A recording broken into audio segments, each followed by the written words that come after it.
Okay, boys and girls, you guys picked the Prairie Thief. So I am going to begin our read aloud of the Prairie Thief today. August 9th, 1882. Dear Judge Callahan, I sorely hate to ask this of you, seeing as we weren't expecting you back in Fletcher until next month. If it ain't too great an inconvenience, I'd be obliged if you'd catch the next stage back to town. I've got just about the last person on earth you'd expect sitting in my jail right this minute. Jack Brody's been accused of thievery. Got to say, Judge, it don't look good for him. I hope you'll come back and get it sorted for us.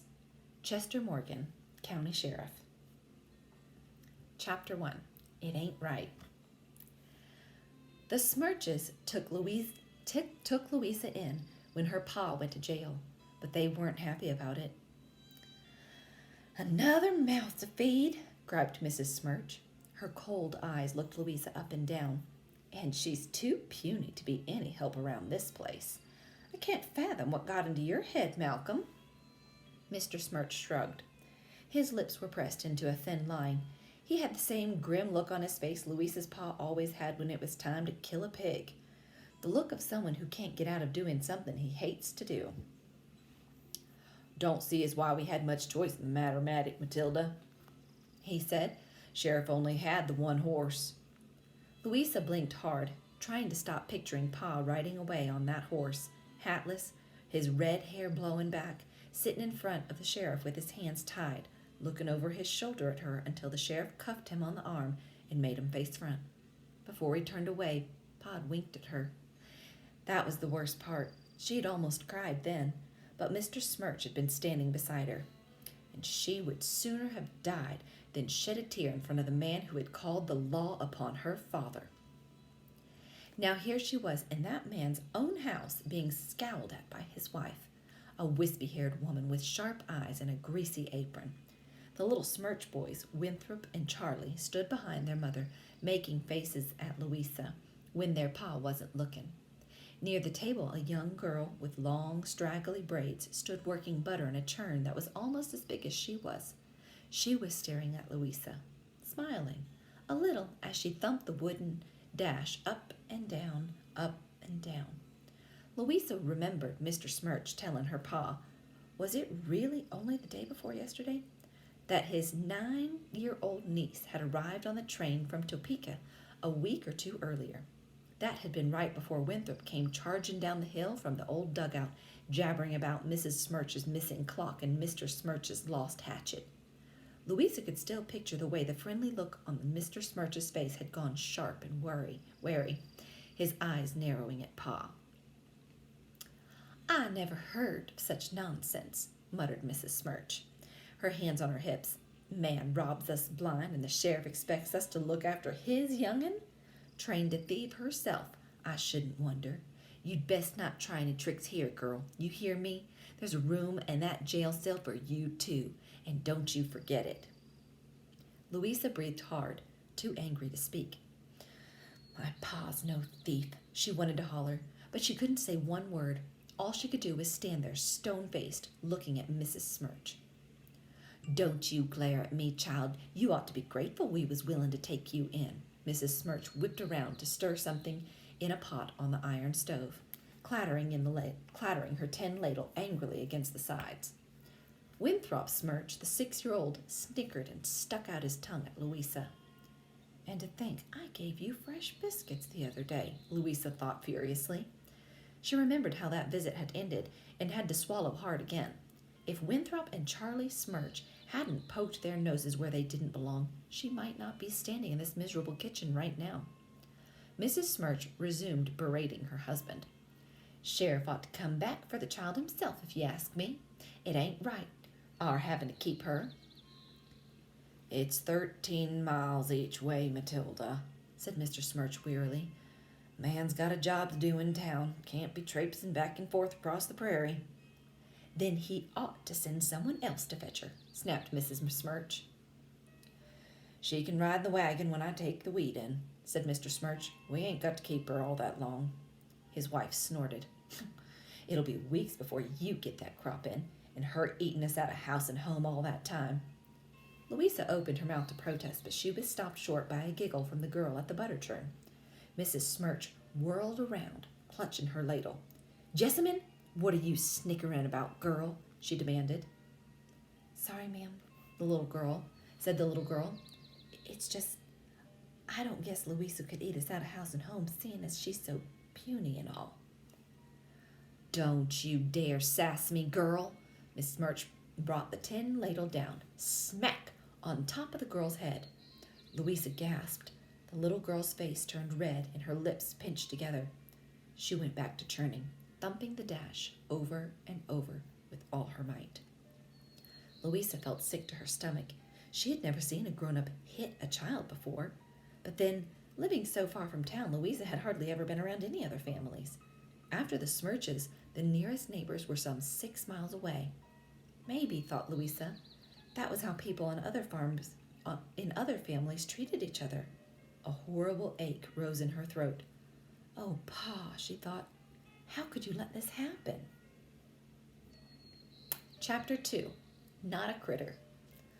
None of it seemed real, not Pa's arrest, nor having to stay with the very people who'd had him arrested, nor finding herself that night squeezed onto a prickly straw tick alongside 3 other children. Louisa lay in the stuffy darkness, trying not to think of Pa, far away in town, sleeping behind bars in the county jail. She'd never been this far away from him her whole life. He'd always taken her with him on trips to town, letting her pick some ribbon, candy, and licorice whips out of the big glass jars in the Fletcher General Store. She hated the feel of the lump in her throat that wouldn't go away. It was hard to sleep, crammed between the rough wall and Jessamine, with Winthrop and Charlie breathing heavily on Jessamine's other side. Straw poked Louisa through the mattress cover. When she rolled over, the straw shifted inside the canvas so that she was lying on a flat trough on the hard plank floor. Around her, the air hung heavy with heat and shadows. She ached for her own bed and her nice, neat, whitewashed room at home. It was still dark when Mrs. Smirch commenced rapping on the wall with something, probably the battered ladle, of which she seemed so fond, to wake the girls and Mr. Smirch. Louisa couldn't see the room around her as she fumbled into her dress and knit stockings. When she bumped into a chair, Mrs. Smirch fussed at her for making noise. "You'll wake the little uns," she hissed, as if she hadn't just been hammering on the wall with a large tin spoon. Louisa ate a breakfast of thick, lumpy, unsalted cornmeal mush across the table from a silent, brooding Mr. Smirch, while Mrs. Smirch huffed around the small kitchen with her creased skirts swishing. Jessamine sat beside Louisa, eating mechanically with her eyes on Mrs. Smirch. When she glanced at Louisa, an eager little smile darted across her face. Poor thing, thought Louisa. It's probably awful for her here, too. She couldn't imagine having Mrs. Smirch for kin. Crack! The ever-present ladle came down suddenly on Louisa's head. Louisa yelped, her hand flying to her head. The pain brought tears to her eyes. "Eat up, girl," snarled Mrs. Smirch. "What's the matter with you?" "Now, Matilda," faltered Mr. Smirch. Mrs. Smirch whipped around, turning her buzzard's glare on her husband. "Don't you now, Matilda, me, Malcolm Smirch. If you had the sense God gave a gopher, we'd be charging this child board." Mr. Smirch abruptly pushed back his chair and stood up. For a moment, Louisa thought he was going to bite into Mrs. Smirch, but all he said was, "Got my chores to do," and clomped out the door in his heavy boots. Mrs. Smirch whirled back to Louisa, brandishing her ladle ominously. "You best not let that good food go to waste, you hear me?" Good is a bit of a stretch, Louisa thought, but she dutifully choked down another spoonful of the unsavory paste, resisting the urge to rub her still tingling scalp. Mrs. Smirch eyed her a moment, then turned and strode across the room to the lean-to.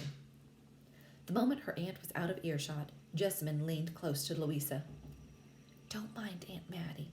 She's always cross in the morning." She seemed to consider a moment. "Well, and also the afternoons. And anyway, listen, I know a secret."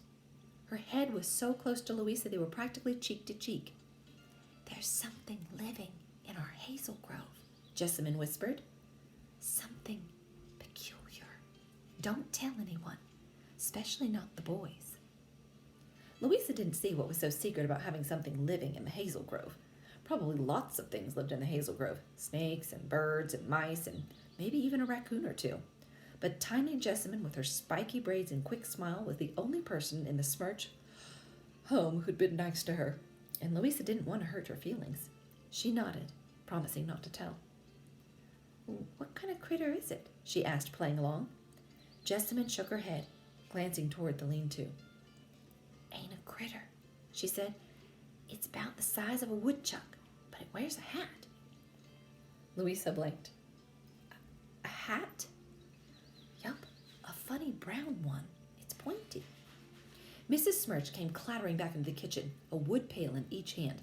Jessamine stared a message at Louisa with imploring eyes. "Don't tell." "Ain't you girls done yet? Hurry up. You gotta fetch the water so's I can get them boys dressed." Louisa didn't see what the one had to do with the other, but she didn't mind being sent for water. That was one of her jobs at home, too. She always liked to go out on cool summer mornings like this one, when the meadow larks were singing love songs to the sky, and the little blue-striped lizards were just coming out to sun themselves on the rocks. Today she was doubly glad to get outside, anything to get away from silent, glowering Mr. Smirch and his irritable wife. She carried her breakfast plate to the dishpan beside the iron stove, and taking up one of the water pails, followed Jessamine through the lean-to and out the door. The sun was just rising above the undulating eastern plain, spilling gold onto the low, drifting clouds. As soon as the girls were clear of the house, Jessamine began to chatter, picking up right where she left off at the table. "It wore a hat, Louisa. Honest, it did. Like the dunce cap on the picture of the bad boy in my ma's old lesson book." Louisa stared at Jessamine, unsure of what to make of her. She looked so bright and earnest. She didn't seem like the type to tell tales. Then again, maybe she needed tales to cheer herself up. Louisa had heard Mr. Smirch tell Pa all about how Jessamine's family had died of the cholera. All of them. Her mother and father and big brother. It was the worst thing Louisa could imagine. Losing Pa and having to come live with Mrs. Smirch, not just for a while, but forever. "Poor mite," Pa had said to Mr. Smirch. "It's mercy. She has you folks to come to. Be nice for your wife to have her company too, I bet. There's nothing beats having a little girl around to talk your ear off and keep you lively." He'd shot a wink at Louisa, who'd been scattering scraps in the barnyard for the chickens. That time Louisa had winked back. It was their special signal, their secret "I love you." Now, walking alongside Jessamine to the Smirch's spring, which seemed to be a good piece from the house, Louisa had to blink hard to keep the tears back. She missed Pa so much. Mr. Smirch had been nice the other morning, but not so sullen and glowering at all. Louisa didn't see how things could change so fast, how suddenly your friendly neighbor was calling your Pa a liar and a thief and accusing him of stealing all sorts of valuables right out from under his nose. "It isn't true," she thought fiercely. "I don't care what they found in the dugout. It isn't true. My Pa's no thief." "What do you suppose it is, Louisa?" Jessamine was asking. Louisa wrenched her mind away from thoughts of Pa and tried to pay attention to whatever this tall tale was that Jessamine was going on about. The girl was staring at her with eager eyes. Her faded gingham dress was too small so that her wrist stuck out of the sleeves. I don't know," Louisa faltered. I never heard of a critter that wears a pointy hat." "That's what I say. It ain't no critter," said Jessamine. "I don't know what it is. I only saw it from the back. It went down a hole by that big old boulder in the hazel grove. It was carrying a sack, like a flour sack with bulges. It heard me squeak, 'cause I was so surprised, and it looked back over its shoulder and popped down that hole, quick as a jackrabbit. I only saw it for a second." She was talking rapidly, swinging her pail with excitement. "It wore some kind of little old patched-up coat, and, Louisa, I could have sworn it had a beard." Despite herself, Louisa laughed. A pointy hat and a beard. Maybe Jessamine was spinning tales to amuse herself, and was little enough that she half believed them. Louisa didn't blame her. A couple of weeks in a house with Mrs. Smirch, and anyone would need some good stories to take her mind off misery. She decided it wouldn't do any harm to play along with the little girl's game. "What color was the beard?" she asked. Jessamine broke into a radiant smile. "Oh, Louisa, you believe me!" She shifted her pail to the other side and took Louisa's hand in hers. "I'm real sorry your pa's in trouble, but I'm glad you're staying with us for a while. Later, I'll take you to the grove and show you where the hole is. Maybe we'll even see him again." "Maybe," said Louisa. "If an honest man like our pa could be carted off to jail in the blink of an eye, then most anything could happen."